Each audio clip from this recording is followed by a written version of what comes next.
everybody. I'm Cassidy Phillips with Imagine Communications. I'm a networking solutions architecture. So live production system design, broadcast system design, routing, processing, things like that. That's what I do all the time. And I deal with a lot of different types of systems. So what we wanted to talk about was just system design in general. And there's so many different approaches now. And I don't think there's necessarily one right way or wrong way to do it. So I have a couple ideas as far as I like to keep things simple just because we can. And unless you have redundancy where you want to stack things up. And everyone here has different approaches of their own. So go ahead and introduce yourselves. Barbara. Hi, thank you so much, Cassidy, for inviting me to participate in this session. So I'm Barbara Lang. I am the CEO now of Kaiba 121, a new consultancy in sustainability issues in media technology. Many of you may know me from my 12 years as the executive director of SMPTE. So I'm on a new venture and I'm really delighted to be here. Thanks a lot. Excellent. Mr. Janoski. So, hey, good morning, everybody. My name is Jesse Janoski, and I'm also on a new adventure. I've been anywhere from news to integration and to collegiate sports. I've currently just started with a startup in Insignia Event Services. We are the event services personnel for the Arizona Cardinals. We are also the next home of the Super Bowl. So I am fortunate enough to follow SoFi and the big build in a 13-year-old building. So, lucky me. Mr. Bacon. Yeah, I'm Zach Bacon. I'm the Chief Broadcast Engineer for Texas A&M Athletics. Obviously, we do all the sports broadcasts for ESPN for A&M, as well as all the in-venue big screen shows. And so, we got a lot going on with every sport. Yep. And I'm going to jump right in with you, Zach. You guys have a distributed campus. You have multiple venues. You do a couple different types of shows, and you use a few different technologies throughout that whole thing. A few years ago, you and I got together and you started using some 2110, not full 2110, but some 2110. Talk a little bit about what you did and why. Yeah, so since we're a centralized control room, all of our venues have to connect back to, central control.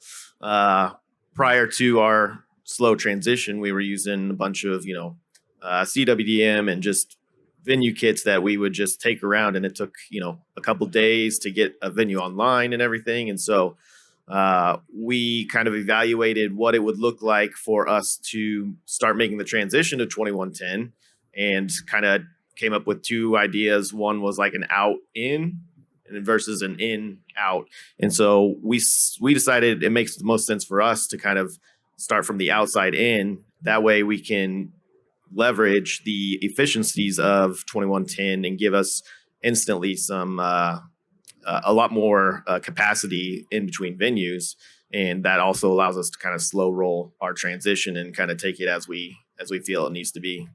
So you guys had fiber all over the campus, and with SDI that would have been like one SDI signal on every strand of fiber. Talk about how that efficiency works in 2110, because you're not compressing things. It's still uncompressed. It's just a different technology using the fiber a little bit differently. Yeah, I mean, so with CWDM that we were using, there's, only a certain amount of signals that you can get through with the way it's, Right. The wavelength will start to exactly fall apart. But, the same fiber on a 100 gig link, that's just math of how many more signals you can fit down that same fiber. And it's just, you instantly have a lot more IO than you previously did. And it's been huge for us. Now, and you guys use like a 10 kilometer link, right? So it's actually the one that does 2 single mode duplex pulls. That's right. And you're doing 32 by 32 HD. So it can be up to even what we used to call 3G, which is a little bit less in 2110 when you take the blanking out. Right. And then basically you have like a dynamic bidirectional link now with those venues. That used to be a whole bunch of different devices. Yeah. Now it's just one 100 gig link. Yeah, exactly. I mean, just the instant increase of IO signals, and as well as you can monitor things, and you get a lot more real-time data of what's happening and what your signals look like and everything. So, as opposed to just a dark fiber link, it's working, it's not working, you have no active feedback. But, if you can ping your device, you can see a lot more data just with your network management. And so you have a lot better insight into everything. Mm-hmm. Well, and it's kind of a happy accident thing for me when I got into this stuff, the realization of how we were using the fiber in 2110 suddenly. And since then, because this was now what, 3 years ago that we did this, maybe. Yeah, I think we started in like 18, Yeah. 17. Yeah. 17. So Started looking at time it. flies. Yeah, I mean, Yeah. in this summer, we're actually going to kind of essentially finish our transition. I mean, it's really just been as it makes sense, as we replace things, evaluating, So, 2110. so how many rack units is your core going to be now? Hi. Well, Like just the routing, what used to be a cross point now is a IP switch. What's the rack units on that? I mean, we'll probably cut, the router space down to by about half. And Yeah. I mean, And meanwhile, your capacity is actually increased. more. Also, I mean, the knock-on effect of replacing all of the up-down cross, all the frame syncs, all of that extraneous things that you need as part of your signal chain is more of an inherent thing in Yeah. the network. With You don't even have distribution. an out of band synchronization, reference system anymore because it's all just in band with that 2110. And Yeah, exactly. Yeah, that's awesome. Well, so you have efficiency in how many rack units you're using, how you're utilizing the fiber. The other thing I didn't realize, I wish I had years earlier, is there's electrical efficiency on top of that. And this brings us to what Barbara's dealing with, which is, there's more and more conversation about efficiency of all kinds in every electrical space. and we've kind of ended up naturally being more efficient in 2110. And if we're smart, we can be even more efficient.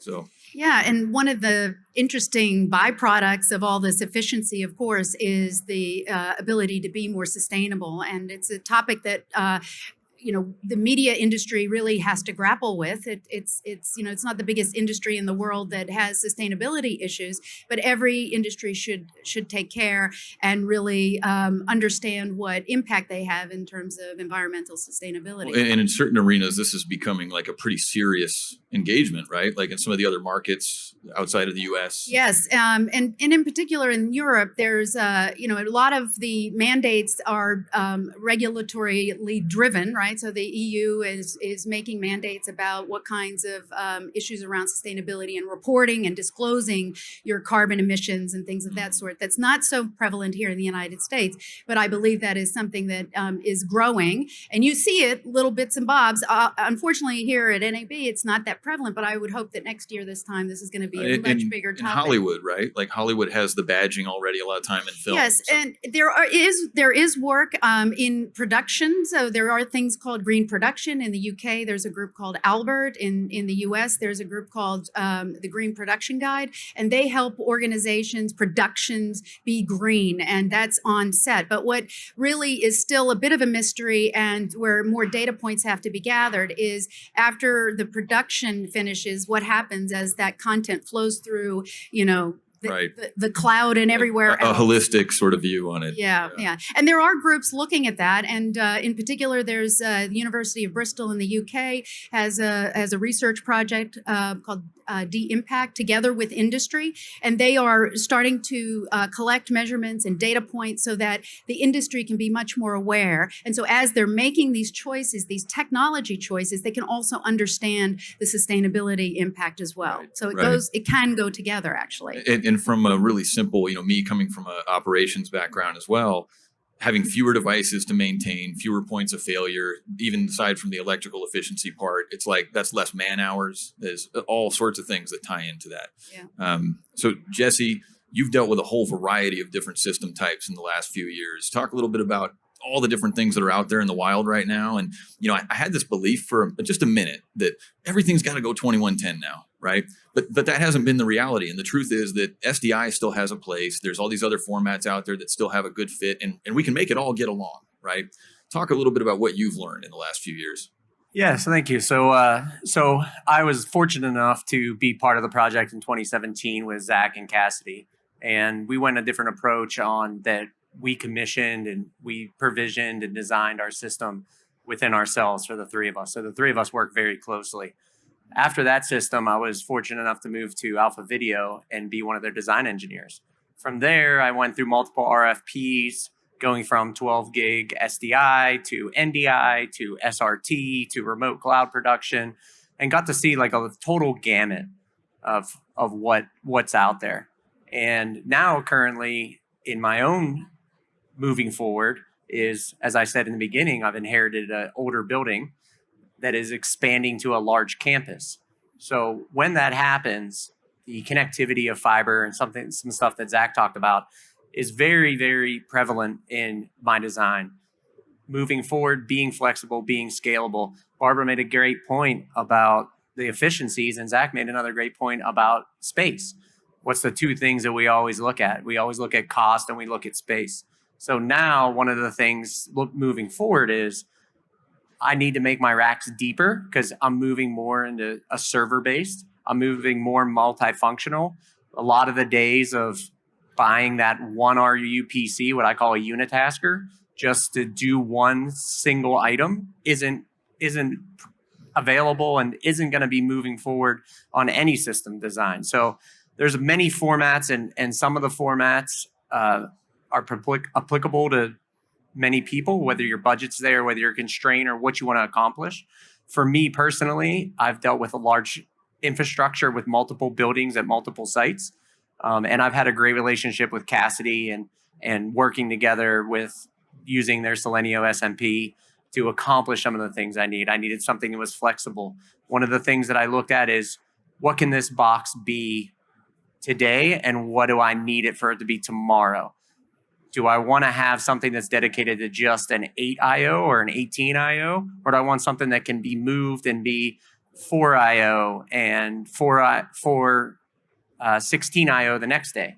Or maybe play a totally different part. Like if you guys get a requirement to suddenly deal with a format you didn't have before, whether it's, okay, now we got to do HDR for this special event, that type of thing, to where you're almost treating your setup. And I'll get deeper into this with Zach here in a minute, like your own data center. Like everyone talks about the cloud, but the truth is everything we build now is more like your own little cloud in a way. And there's that flexibility that what you need today, but you don't even necessarily know what your requirements are going to be in a couple of years. Go ahead, Barbara. Can I make a plug for standards? Because I think all of this does speak to having standards as a baseline, because standards can be all about efficiencies. And, there are many standards, but standards really do help an organization become more efficient and therefore can build on that efficiency with features and functions. So I think it's critically important, especially having been at SMPTE for so many years, that standards are a critical component and really help an industry thrive. So I think what you're saying here, and of course, we know there are multiple standards to have to deal with, but or formats. But I think having a core group that you have to contend with makes life a lot easier.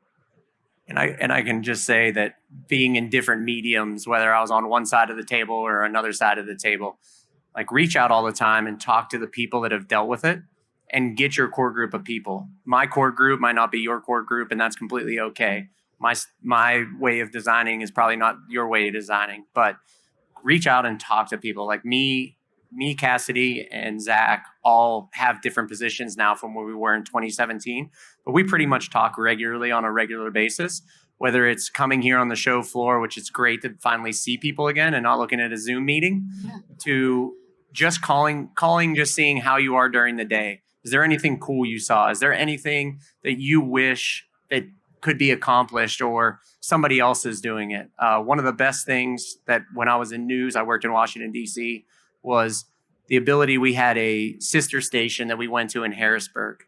And my old boss taught me that the people with the smallest amount of budgets are the most inventive and the most initiative. And don't ever discount them. Walk up, ask them what they're doing, ask them why they did it, and translate that into what your design and your workflow is. It's very valuable, and it will help you by just communicating and getting to know more and more people in the industry, because we all have the same issues that we're dealing with that you are, whether you're a large conglomerate or whether you're a mom and pop business shop. It's the same way you would leverage those system devices or functions. We all know different things. It's a community, no one person has all the answers for sure. So Zach, talking about the virtualization and the flexibility and everything, you've been really fascinated with that for a while. And, what he talked about with the Selenium was an FPGA based device. And, even, big data centers use some FPGA acceleration for certain things, but a lot of that other virtualization is the server space. And you've been doing some of that. Talk about what you do right now and what you're kind of looking to do and why it's important. Yeah, so I mean, having an IT background and coming into the broadcast industry, I kind of saw where things were headed. And as everything is converging, you can gain a lot of efficiencies when you're virtualizing things, because that one box that was just doing one thing now does 10 things. You utilize your resources so much better and so much more efficiently instead of wasting all of this power just doing this one thing.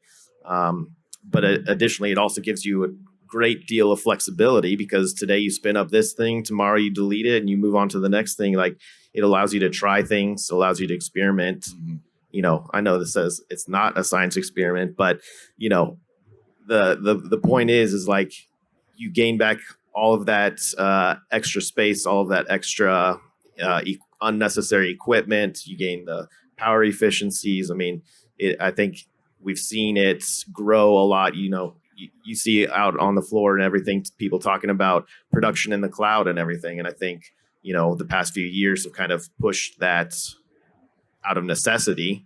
But I think, people are starting to see that it's achievable, it's attainable, and it's stable. Yeah. How many booths have you gone to where somebody said, "Oh yeah, look at this new function, WebRTC or HTML5"? Nobody's doing a unitasker that much anymore. They're all trying to get multiple resources in that virtualized environment.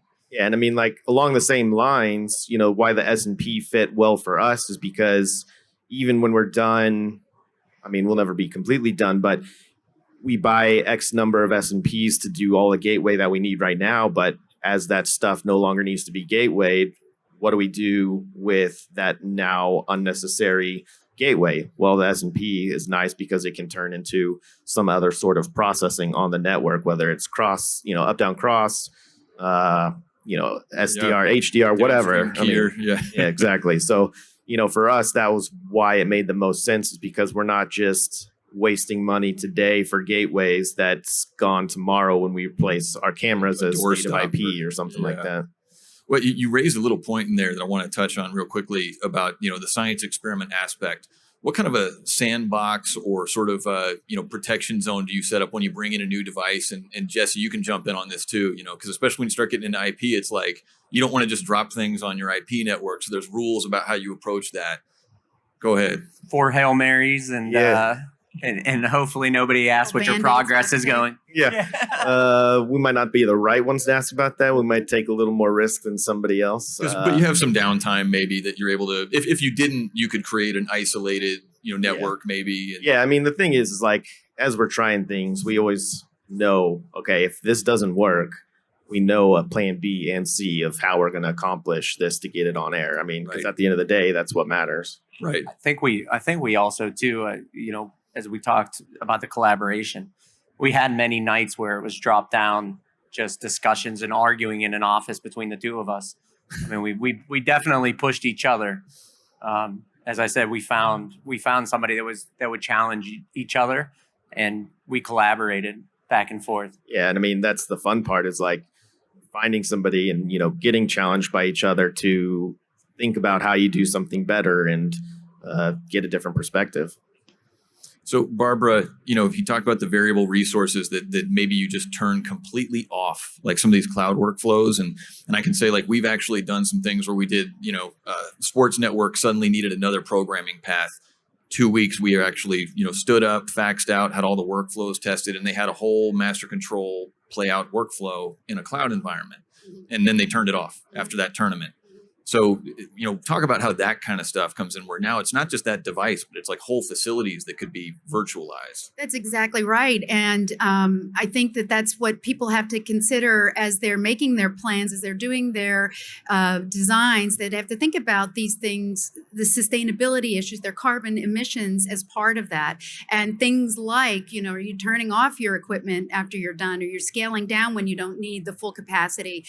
Do you want everything in the cloud, or is on-prem maybe actually a better solution for sustainability issues. The key, I think, is that organizations, as they're planning and designing, sustainability needs to be part of that discussion. And I know it's kind of dry, and sometimes people think it's just an added expense, but it's actually, as we've been talking about, as you're doing these efficiency gains, you are already also on the path to sustainability. And I think the other key is knowing what your carbon emissions are. And that's where the industry needs to catch up. We don't know enough yet about what the true cost of the carbon emissions are. And then once you know that, you can make choices, and then you can, present yourself as a green organization. And we all have to do it. At some point, we're all going to have to do it. Right. No, that's true. And I think you've all been in a building that they changed out the Forenzals to LEDs that paid for themselves for one day. So why not do it in your designs, Yeah, right? exactly. It's exactly right. And I think part of the issue is really not knowing what the cost of doing these things is, because you don't know. How many of you know what your carbon footprint is right now? Nobody, right? I do not. And so just like we know what our credit scores are, pretty much, right? How many of you know what your credit score no, is, not me. right?